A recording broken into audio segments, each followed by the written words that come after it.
How about the job Marble and Oglesby did on Stauskas? They were locked in defensively. They had some help. I thought we did a much better job on ball screen action than we did when we were up there. I mean, I think you have to against them. They do so many different things with ball screens and space and dribble lats.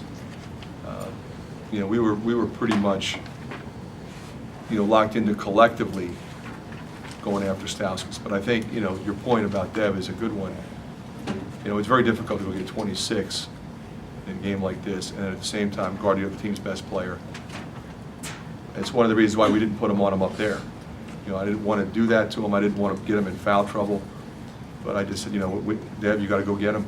You got to do it at both ends. And when he does that, I think it has great impact on everyone else's energy and everybody else's performance. I thought collectively, I mean, I think to a man, I mean, everybody I put in the game played well. Was he? Go ahead. Was Dev's performance the type of performance that you look for out of him, and also just in general out of a Well, player? you know, I think more importantly, he looks for it out of himself. I mean, he has very high expectation for himself. He's, you know, a tremendous leader. He doesn't, you know, there's never a hangover with him if he doesn't play well or if he has an off night.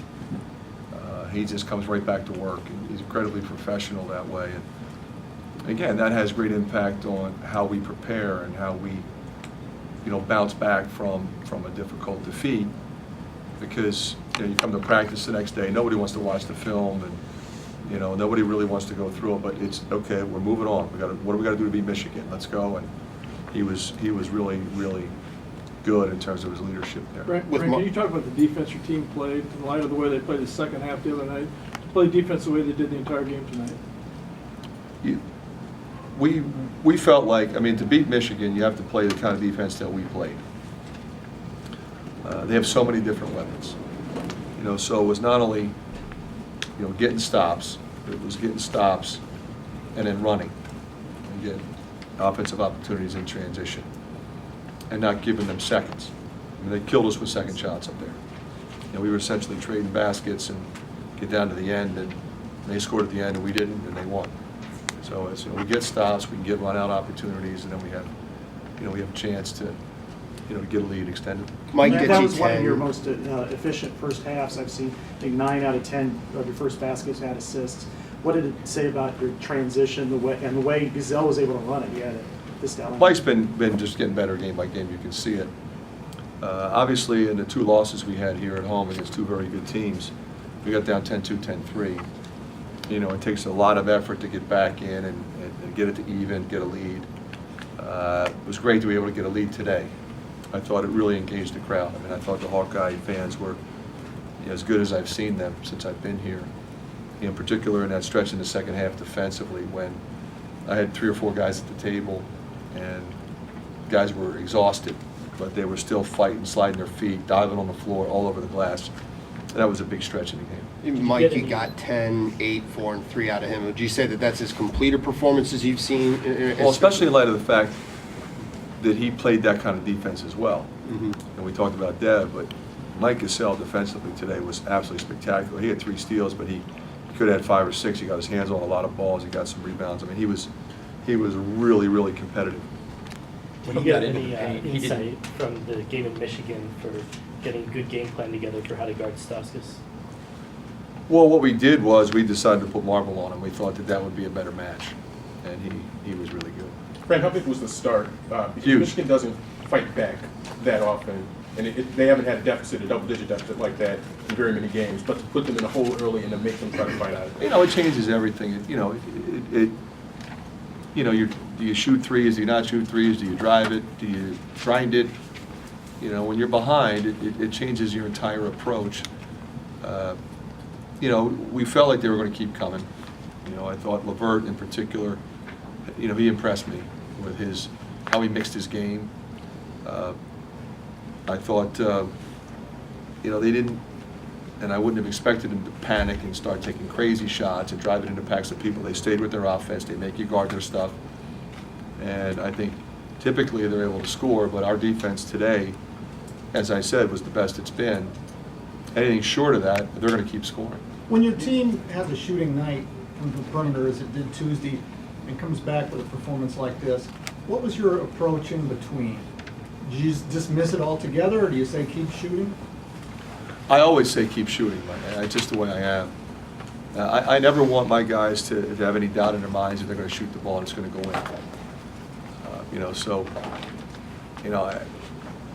As far as the first part of your question specifically, our first meeting normally would be review Ohio State, review the good things and the mistakes that happened in that game. We did not do that.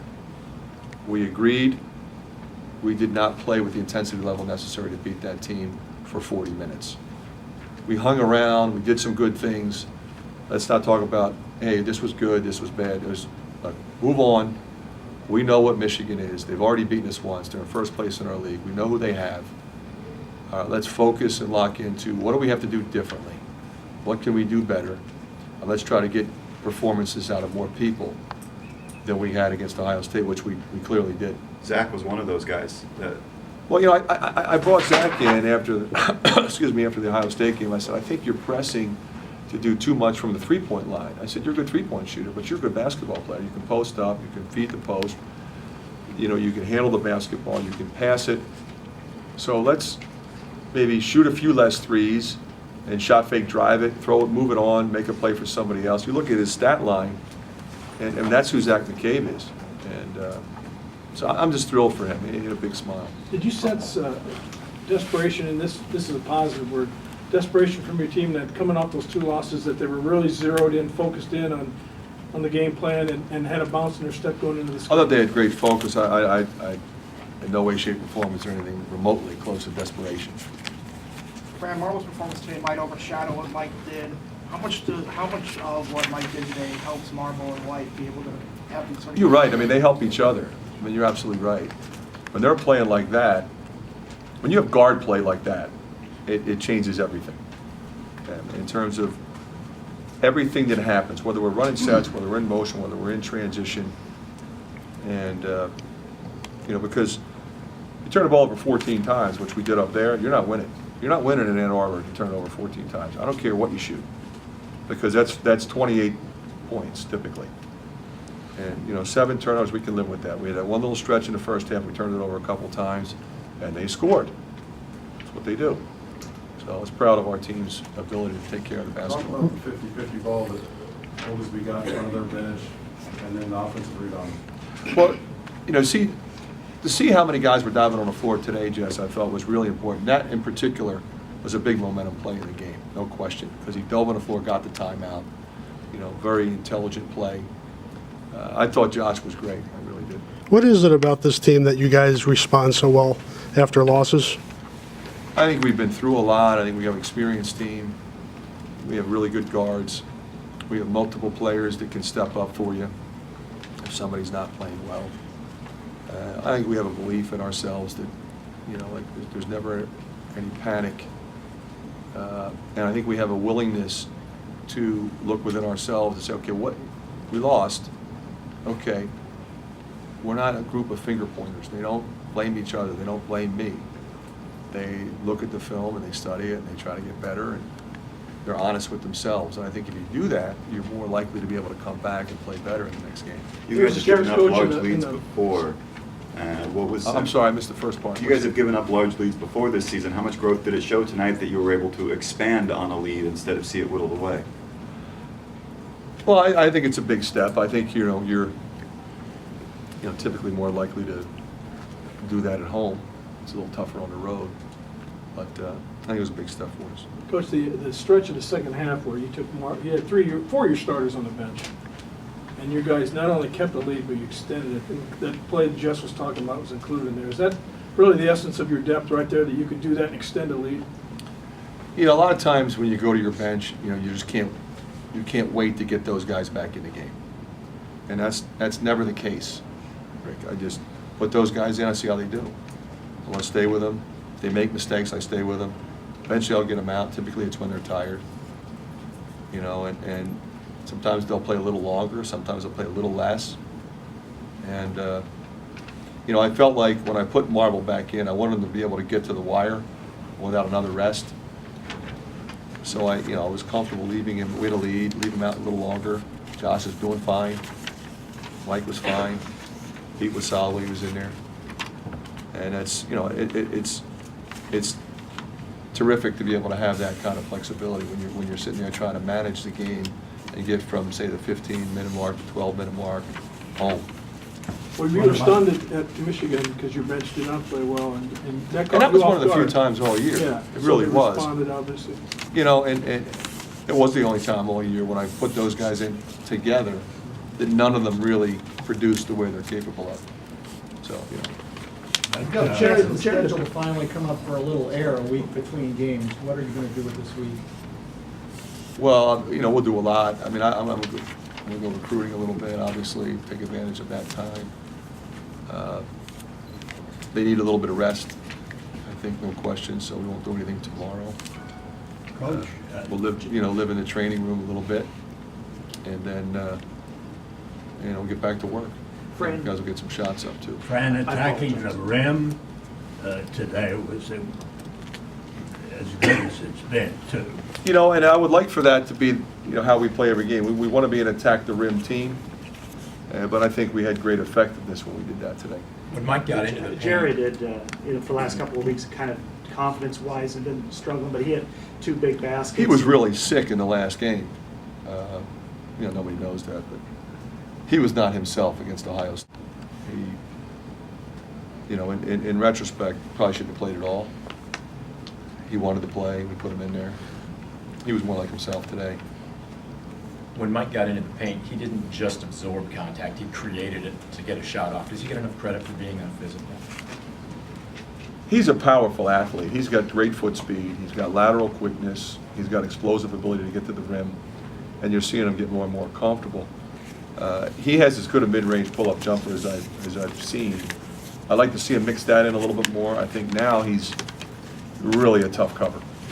Coach, from the opening tip, it seemed like the guys were showing emotion more than they've maybe had all year. Where did that come from? I don't think we showed much the other night.